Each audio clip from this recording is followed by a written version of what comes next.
What is good, everyone? Welcome to this week's edition of the Wrestling with Fans podcast. This is a pro wrestling podcast created by fans for fans from a fan's perspective.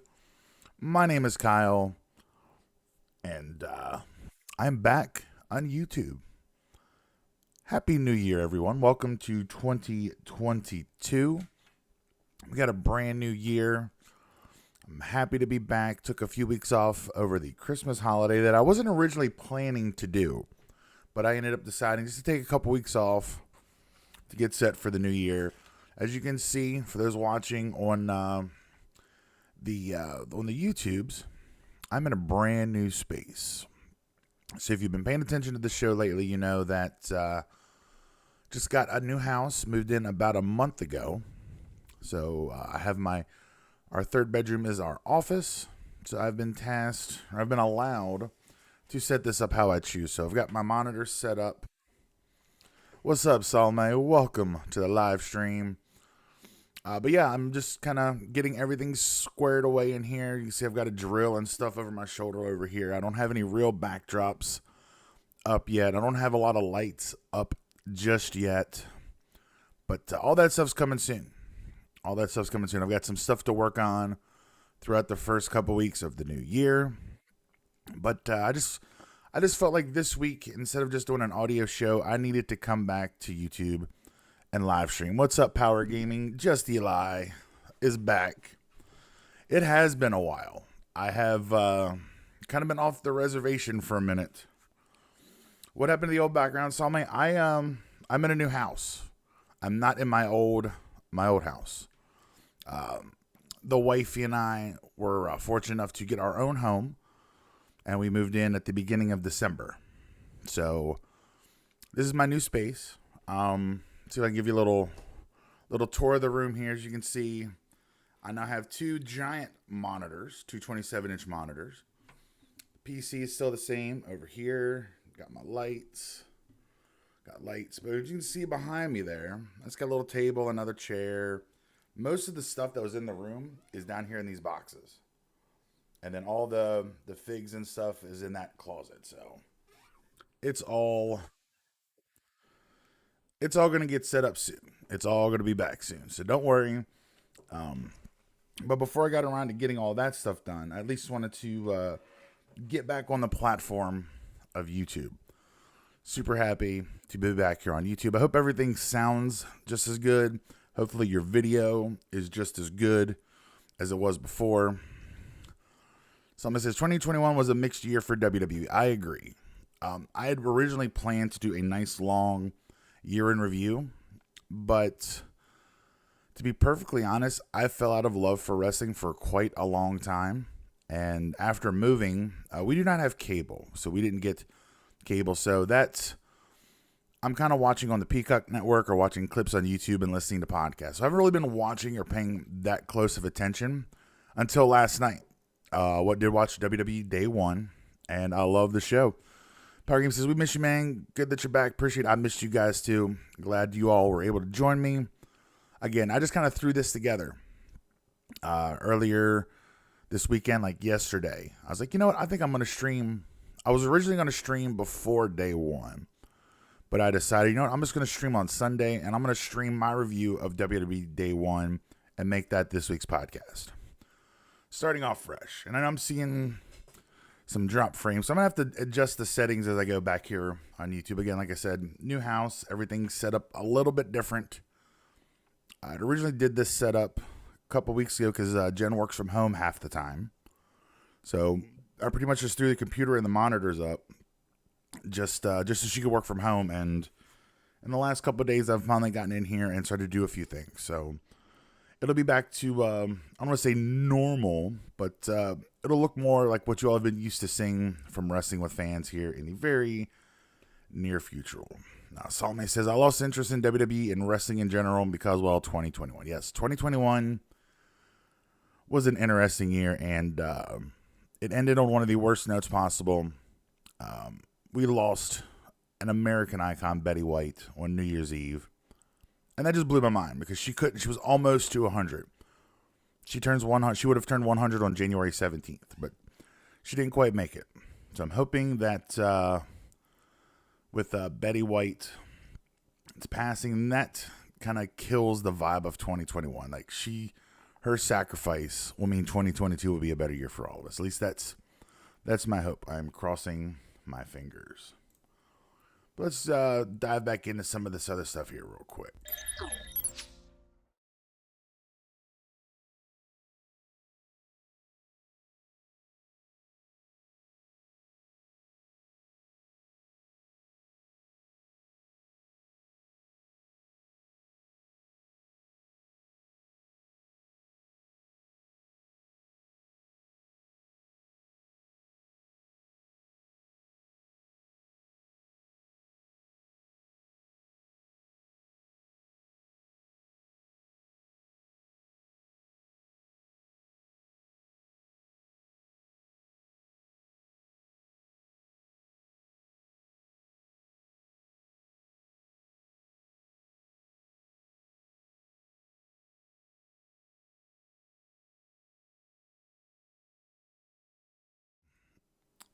And I'm realizing that whole thing, I didn't have my microphone on.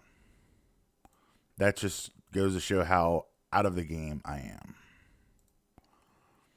So let me try that again.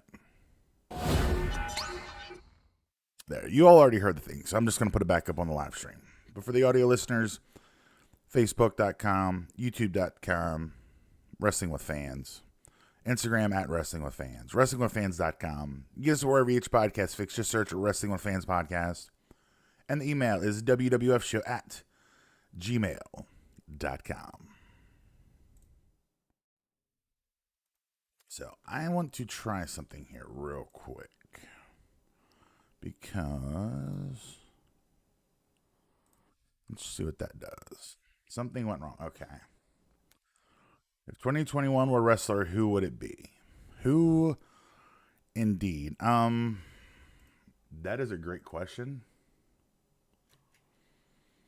The gobbledygooker.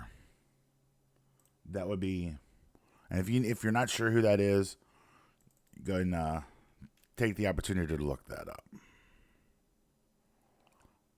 All right, so since we got some lively chat here, don't know how well this is going to come across on the screen, but we're going to give her a whirl. Like I said, I decided as well that I was going to kind of go back to basics. So let's bring in, let's do this. We got the chat and see if it actually works, because I'm not sure if it's actually going to work or not, but I've got the chat window up here on the live stream. We can do also too. We can talk about some stuff in 2020 if y'all want to. It doesn't look like this is going to over to the regular. Like I said, for some reason, I don't know why it's not working. Because I'd like to have the chat up there, because I like having the chat up. There we go. That works. Much better. I don't know how well y'all can see that on screen, but I got the chat window up here for you guys. 2021 was a crazy year. Again, I don't want to do too much as far as review, because I just decided I'm just going to wipe my hands of 2021. We're going to start good with 2022. And I got to be honest, day one was a pretty damn good show. If you have not had a chance to see day one, I highly recommend checking out WWE Day One. You can find it over on Peacock, of course. Now, I did not get a chance to watch the pre-show. But for those that did watch, you saw Rich Holland and Sheamus defeating Cesaro and Ricochet. The biggest thing of note from this match is Cesaro flips Ricochet up to land on like a 450 on the Ridge Holland. But unfortunately, Ricochet's boot caught Ridge Holland right in the nose, broke his nose, and he was quickly pulled from the match. Sheamus will go on to beat the babyfaces by himself clean. Now, I get they want to have that team go over, but they could have had him cheat, called some kind of audible, which would have been a lot nicer. But alas, what do I know? I'm just a fan. We kick off the show proper with the big announcement that really kind of set the stage for the rest of the evening. And it was based off of a tweet from the head of the table, the tribal chief. Roman Reigns did test positive for COVID-19 and will be unable to perform on the show. So WWE called an audible and added Brock Lesnar to the Fatal 4-Way for the WWE Championship and turned it into a Fatal 5-Way. So Roman's off the show. That right there is not the best thing to start off the show with. But again, the show was still pretty damn good. The first match was for the SmackDown Tag Team Championships. Jimmy and Jay, the Usos, SmackDown Tag Team Champs, defended against King Woods and Hand of the King, Kofi Kingston, the New Day. The match went 17 minutes. The Usos picking up the win. And, man, I just got to say, like, the match itself was pretty awesome. And, again, I don't know why WWE feels it necessary to not, do anything good with tag wrestling. Because this right here just shows why tag wrestling is great. The match was awesome. It was pretty much nonstop, start to finish.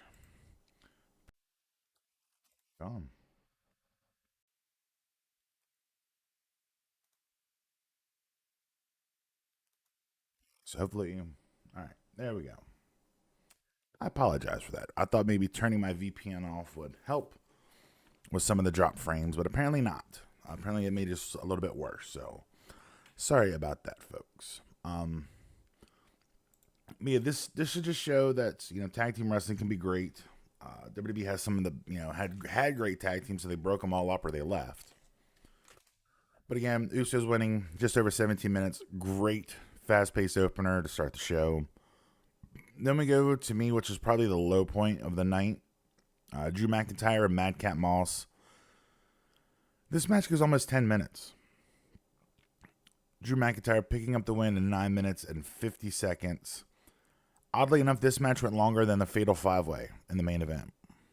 But I'll talk about that here in a little bit. But yeah, surprisingly, this is a pretty long match. It was the second shortest match on the card. But still, again, it was longer than the Fatal 5-Way, which I don't understand. But, what do I know? Drew picked up the win, and then we'll jump ahead a little bit later in the show. Drew was jumped backstage by Madcap Moss and Happy Corbin, and I can't believe I actually called him Happy Corbin. Yeah, just reasons. They put his neck in a chair, stepping on the chair. Apparently, Drew does need to take some time away with a neck injury, so they wrote him off TV in that angle backstage later on in the night. The third match of the main show. Randy Orton, Matt Riddle, RK Bro, defending the Raw Tag Team Championships against Angelo Dawkins, Montez Ford, the Street Profits, and again, another great tag team match on the card. And this should just prove again that fans like tag team wrestling. WWE has some great tag teams. Even the hodgepodge teams like Riddle and Orton, they're good. I really enjoyed the match. RK Bro was accompanied by Migos, the hip hop rap group. You can look them up if you're not aware. They did the song Ric Flair Drip. Go woo on a bitch. Good stuff. Good match. Have the Atlanta hometown rappers, Migos, in their corner. Of course, you're going to get the hometown reaction. Everything was good there. The next match was one that I know a lot of people weren't looking forward to. And a lot of people just had no desire to see this feud. However, I was not one of them. I've always been a huge fan of The Miz. I've always enjoyed The Miz. And, of course, Edge, the legend, the icon, the Hall of Famer. This match goes 20 minutes. Edge picking up the win. He does the Brood entrance at the beginning, then turning into Metalingus after that, which is pretty cool. Miz has Maurice. She will play a big part in the majority of the match. But later on, what I really want to pick up this match is right there near the end, where after Maurice is getting involved too many times, fellow Hall of Famer and wife of the Rated R Superstar Edge, the Glamazon Beth Phoenix, makes her way out. She had them warrior braids, looking like a total badass. Coming down to the ring, running off Maurice. Edge ends up picking up the win over the Miz. And then at the end, we get Edge and Beth Phoenix posing in the ring. And I was good with Edge versus Miz. However, I do not want Edge and Beth Phoenix versus Miz and Maurice. I mean, we obviously know where that's going, whether that's at Royal Rumble or WrestleMania. We are going to get a mixed tag match between the four of them in the future. And, c'est la vie. C'est la vie. The penultimate match. Becky Lynch, Big Time Bex, defending the Raw Women's Championship against Liv Morgan. Becky picking up the win in just under 18 minutes. Now, I know there's a lot of people that aren't big fans of Liv Morgan and don't think she is in a position where she kind of deserves to be in this spot against Becky. But I tell you what, say what you want about Liv Morgan, she put on a hell of a show. She put on a hell of a performance. Her chemistry with Becky has gotten a lot better in the last few weeks. And Liv Morgan proved that she does belong up near that, in that upper echelon of the women's division. Granted, Becky was very giving. Becky sold for her well. The match was laid out very nice. So even in defeat, Liv got over. Becky helped elevate Liv even more than she already had been. And I think that's the kind of matches you need to lay out. That's the kind of stuff you need to do. Not even just the women's division, but on the men's side as well. If you're going to have a contender you expect big things of in the future, even in defeat, they can still get over. If the match is laid out right, if the opponent is giving and everything's laid out right, you can still get somebody over even in defeat. And I think Liv Morgan did accomplish that. That was one of my favorite matches. It was actually, you know what? I'll go and say it. Becky Lynch and Liv Morgan was my favorite match from day one. I'll go and say it. Maybe an unpopular opinion. I don't know. But I'm going to go ahead and say it. That was my favorite match. But the main event was pretty much a video game match. It saw Big E defending the WWE Championship in a now fatal 5-way against Seth Rollins, Kevin Owens, Bobby Lashley, and the Beast himself, Brock Lesnar. Now, this was pretty much a WWE 2K match with finishers and signature moves on always on. Because it was pretty much his signature moves, finishers. The match only goes 8 minutes and 20 seconds. So it was the shortest match on the card. A lot of good stuff between KO and Seth early on. Big E got a chance to shine. Bobby got a chance to shine. Of course, Brock's going to Brock. But Bobby Lashley got Lesnar in the Hurt Lock, which I thought was pretty cool. A very cool visual. I definitely think this is where things are going to go next with Brock. Big E hitting the big ending on Bobby Lashley. Big E then gets Brock Lesnar up for the big ending. Brock swarms out, hits the F5, pinning Big E to capture the WWE Championship. Now, I'm perfectly fine with Brock Lesnar winning. Don't get it twisted. I'm perfectly fine with Brock Lesnar winning the championship. However, I wasn't a fan of Big E being the one being pinned. I think it should have been KO or Seth getting pinned. I think they still should have protected Big E, even in defeat. And according to the rumor and innuendo online, going into this show, Big E was scheduled to come out as WWE champion. He was scheduled to retain, but obviously with Roman testing positive for COVID and adding Brock into this match, WWE called a big audible, now putting the WWE title on Brock, which, again, he wasn't involved anywhere on Raw, anything for the WWE Championship. He had been in a feud with Roman over the last several months. There was no reason for this. But I kind of get why. Because I think one of two things are going to happen here. A, Big E wins the Royal Rumble and, captures the title in a one-on-one match with Brock at WrestleMania. Big E won the title via cash-in of the Money in the Bank, but they could give Big E that big moment, having him win the title at WrestleMania from somebody like Brock Lesnar. And I think that would be a big moment that would really solidify Big E at the top. Because, to be perfectly honest, from what I've seen of Big E's title reign, it's kind of been meh. Nothing too crazy, nothing too good. I mean, I'm very happy Big E was champion. But Brock ending Big E's reign, just like he did his fellow New Day stablemate, Kofi Kingston, on the first episode of SmackDown on Fox. Another thing I think we're going to get, that's coming out of day one, I think we're going to see Brock versus Bobby Lashley at Royal Rumble. I think that's kind of a given, how things played out in that match. I fully expect this to become official sometime over the next week or two, because with the Royal Rumble, I think it's only going to be like 3 weeks away. Or 4 weeks away. The 29th, I think, is the Rumble. So 4 weeks. 4 weeks of build. So they got to do something quick. I don't think a rematch with Big E is really good. I think it should be, maybe they'll do Big E versus Bobby versus KO. They'll do a fatal four-way with the other 4 guys on Raw to set up a number 1 contender. Again, I feel it should be Bobby Lashley because that's a match we've wanted for a long time. And then give Big E his moment at WrestleMania. But there's also talk, again, if you want to believe the rumored innuendo on the internet, they're looking at Brock Lesnar versus Roman Reigns, champion versus champion at WrestleMania. Whether or not that turns into a unification match or, just bragging rights. Time will tell. But, I mean, if they do that, or if they don't do that, who really do they have, for Roman at WrestleMania? They could have somebody like Lashley win the Rumble and go against Roman. I don't think Kevin Owens or Seth would be a good fit for Roman. They're both heels as well. I know Lashley has been kind of a babyface in recent weeks, so it's very possible that they could keep him on the babyface side and have him go against win the Rumble and go against Roman. And Big E could earn a title shot in another way, but I think Big E winning the Rumble, going on to face Brock and getting the title back at WrestleMania is how I would do it. But again, that's just me. What do I know? But overall, again, a great show, which is surprising. I was kind of 50-50 on Survivor Series. And again, like I said, I haven't really watched a lot of TV wrestling.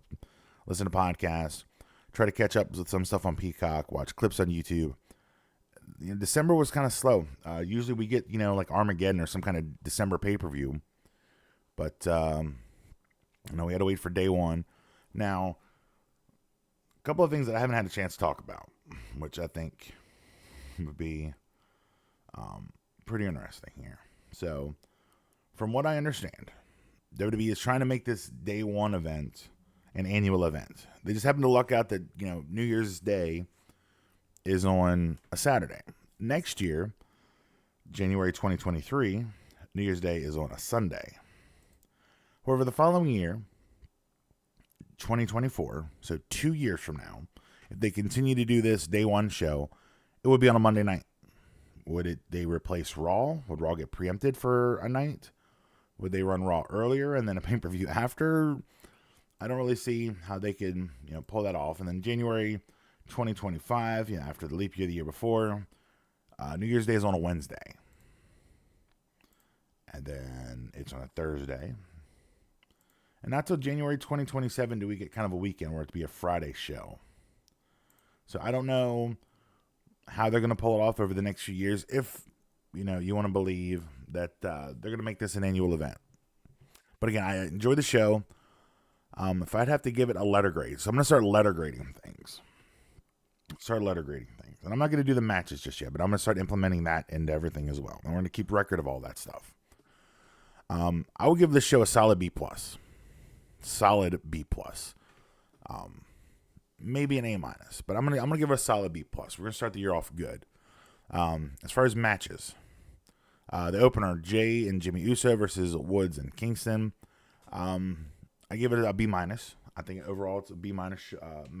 Really enjoyed it. Thought it was pretty good. Drew McIntyre versus Madcap Moss. I'm gonna give that a D.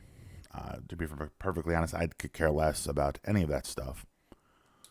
RK Bro versus the Street Profits. I'm going to give that a C. Kind of right in the middle. It's a good match. Not quite as good as the other tag match, but good match. Edge and Miz, I'm going to give a B-. Told a great story. The feud's going to continue again with kind of, I would assume, a mixed tag match. I can't imagine them not doing it at this point. Becky versus Liv, I'm going to give an A-. I thought it was a great match. It was my personal favorite match of the night. To me, it was the best match on the card. And the main event, the Fatal 5-Way, Brock capturing the WWE Championship, I believe, for the 6th time. I'm going to give that just a B. I'm going to give that a B. It did what it needed to do. It didn't go long. It was the shortest match on the entire show by well over a minute. By a minute and a half, actually. It was the shortest match on the show. But again, it did what it needed to do. They called an audible. He had Roman and Brock. Roman, with all things considered, I give it a solid B. Solid B. But again, the show overall, definitely a B+. Great show. A lot of fun. I'm going to take a quick break here from YouTube. Be back in just a moment. And we'll catch up on some other things. And hopefully we'll see some more people in the YouTube chat. So I'll be right back in just a minute.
All right, guys, coming back in from a quick little break. So yeah, that was day one. Looks like the most of the people are out of the YouTube stream, which is fine. But again, appreciate Just Eli, Salme, Power Gaming for stopping in for a few minutes. Appreciate you guys. I've missed you guys as well. I'll be seeing more of you guys here in 2022. A couple things I wanted to touch on. Let me pull up my trusty phone where I have my trusty notes. Toni Storm. I want to talk about Toni Storm for a minute. Apparently Wednesday, or is it Thursday? Earlier this week. I don't even know what days it is anymore. Earlier this week, Toni Storm wrestled in a house show in D.C. and immediately flew herself home, basically quitting the company. This is from Dave Meltzer. It says, Toni flew herself home after a triple threat match at a WWE house show. Frayful reports that many in WWE were blindsided by Storm wanting to leave WWE. BodySlam.net reports that Storm didn't necessarily request her release, but just up and quit, and that WWE handled it by asking her for her release and them granting it. So apparently Toni Storm just kind of had enough, and it's kind of like, you know what? I'm out. Like, all right, I'm gonna head out. Like that SpongeBob meme. All right, I'm gonna head out. See ya. Which is a shame. I really enjoyed Toni Storm in NXT and NXT UK. And, I wasn't really impressed with her run on the main roster. But again, you put her in a program right away with Charlotte. And, Charlotte's going to Charlotte. It is what it is. But I'm sad to see her go, and hopefully we'll see her again soon somewhere, whether that be Impact or AEW or somewhere. Apparently, she tweeted something about she's going somewhere where she can make an impact, so she may be lining up Impact Wrestling, which would be nice. I'd be cool with that. This is also from earlier this week. Karrion Kross was on Renee Paquette's oral sessions. And here's some highlights of the show. I thought I would bring that up for you guys. He was fine with putting over Jeff Hardy in his first Raw match, which, he's the new guy coming in. Again, I don't know why WWE would have done that initially, unless they're just trying to prove a point and say, hey, you're not as good as you think you are. We're going to keep you in your place. And it is what it is. He said here, an agent told him that there was a long-term plan for it and not to sweat the loss and not to worry about it. So obviously they did have apparently some kind of plan in place, of course, that never came to fruition. It says here, after he did his entrance for the match, he was told that the referee that his 10-minute match was cut down to 90 seconds. Says you can see him smiling about it when they came back from commercial. So that's always good. You get brought up to the main roster. You get saddled with this ridiculous outfit. You're supposed to have a 10-minute TV match with one of the all-time greats, Jeff Hardy. And then you're told it's down to 60 seconds. 90 seconds. And I do remember that match being very, very short. And that's really about all I remember from it. So it just goes to show you how that was.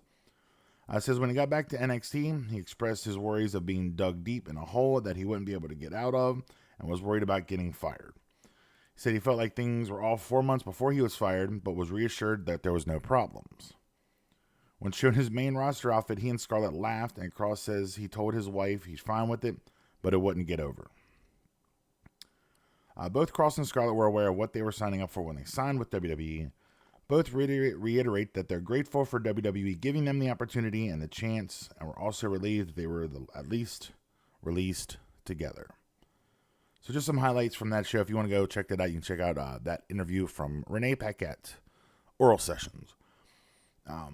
But yeah, it's good to know that even Kross himself kind of laughed at that outfit, the Gladiator outfit. It just didn't get over. Adam Cole said it in his feud with Kross in NXT. They took everything that made you special and got rid of it.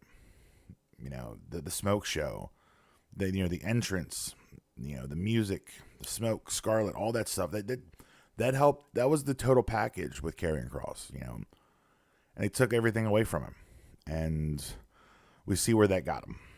Sadly, where that got him. But all the best to Kross and Scarlett. I'm sure that those guys will land on their feet and will be just fine. They will be just fine. I have no doubt everything will be cool. Let's see here. Because I would take screenshots of stuff, so I'm trying to make sure I don't miss anything. Okay, here's an interesting thing I want to talk about. You can let me know your all's comment. You DM us on social media or shoot us an email, wwfshow@gmail.com. The top 10 matches of 2021. So I guess I'm going to do a little bit of a recap of 2021 here. Top 10 matches of 2021 according to WWE.com. Number 10, Bad Bunny and Damian Priest versus The Miz and John Morrison. I thought it was a great match. The only problem I had with the match is that Damian Priest should have been the one to get over. And, because, Bad Bunny was great. I thought everything he did in the match was great. The Miz and Morrison were great opponents. They took special care of him. But I still think it should have been used more to get Damian Priest over. And I don't think it ever did. And he's still trying to recover from that. Number 9. It's from September 20th. Monday Night Raw. Big E versus Bobby Lashley versus Roman Reigns. Number 8. The men's War Game match from NXT War Games. I did not watch War Games. And for those who know and have listened to this show or watched me stream live over the last couple of years, NXT was my brand. NXT was what I looked forward to every single week. And with all of the releases and the people letting their contracts expire and the whole switch over to 2.0, I don't watch NXT anymore. So I didn't watch NXT 2.0.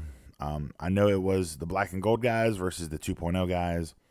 Braun Breaker, who was like the new star, Bronson Rex Steiner, went over in the end. But again, I just didn't really pay much attention. Number 7, Rhea Ripley versus Charlotte Flair, Money in the Bank. That was a really good match. I do remember that. SummerSlam, Roman Reigns versus John Cena. Another great match. Roman Reigns had great matches with everybody all year long. Number 5, Becky versus Charlotte at Survivor Series. That was tapping into that real-life heat from the belt exchanges, a week or so before. Those ladies put on a great match. I would expect nothing less from Becky and Charlotte at this point. Number 4, from TakeOver 36, Walter versus Ilya Dragunov.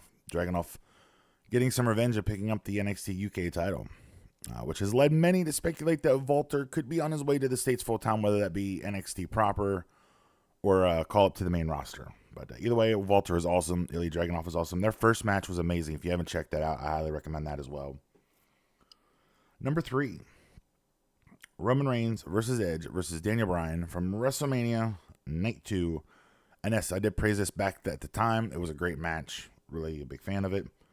Number 2, Bianca Belair versus Sasha Banks, the main event from WrestleMania Night 1. Again, I praise it as one of my all-time favorite women's matches, and I still feel that way now. And number 1, Edge versus Seth Rollins, Hell in a Cell at Crown Jewel. I don't agree with that. I mean, I don't know what the actual number 1 match of the year would be, but I don't think it was that. Let me know what your favorite match of the year was.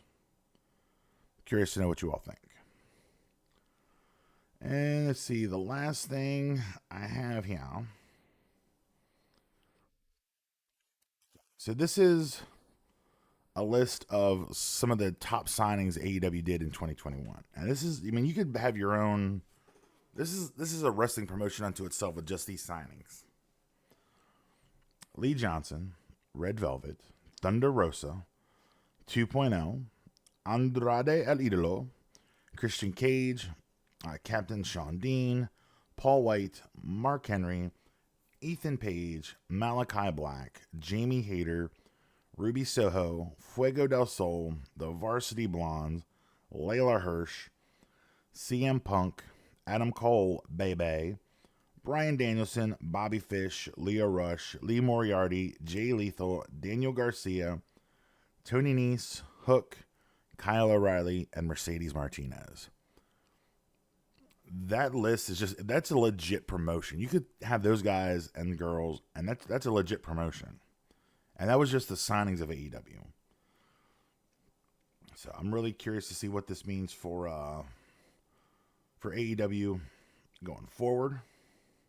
They have just really ballooned their roster. A lot of people, talked a lot of crap about WWE and their, roster ballooning, out of spite for AEW. But AEW has really been signing up everybody, which is quite interesting. Nobody wants to talk about that, complain about that, but it is what it is. But anyway, guys, that's going to do it for this week's show. So happy to be back on YouTube. So happy to be back recording live podcasts again. I had pretty much done watch-alongs over the last month and a half. So it's good to be back doing live shows, doing live streams. I don't know. I don't have a set schedule for when the live streams will happen on YouTube. Probably on weekends, because that is just the easiest time for me to live stream is on weekends.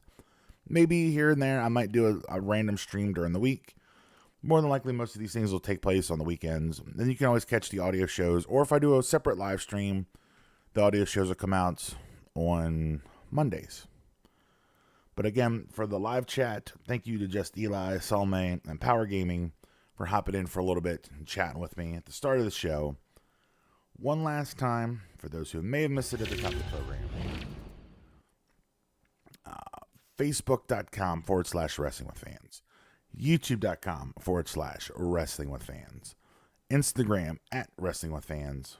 Check us out on the web, WrestlingWithFans.com. New audio shows every single Monday morning, 6:05 a.m. Eastern. Take us on the go. Get us wherever you get your podcast fixed. Wrestling with Fans Podcast. That's what you search. Search Wrestling with Fans Podcast. And finally, the email of the show, wwf.show@gmail.com. But again, that's going to wrap it up here for this YouTube stream. Hopefully you guys will check out the video on demand after the fact. I'm going to leave this up for anybody who wants to check it out. And I'll probably chop this up into some clips and see what happens from there. But that is going to do it. okay, just listen to the live stream. Make sure everything's good. Because I know the picture's been a bit off. So I'm going to work on the video, work on the audio. If you notice anything in the stream, make sure you leave a comment on the video. Let me know. Reach out via social media. We'd love to hear from you guys. But that's going to do it for my very first show. This is January 2nd, 2022. And I think this is going to be episode 177. Is that what we're up to? 178. This will be 178. We're starting 2022 off with episode 178, guys. It's crazy. We're closing in on 4 years. A 4-year anniversary will be here before we know it. But until then, we're going to have some fun here on YouTube again and some more live streams. So thank you all for watching. Thank you all for listening. Once again, my name is Kyle, and I'll catch you next time right here on Wrestling with Fans.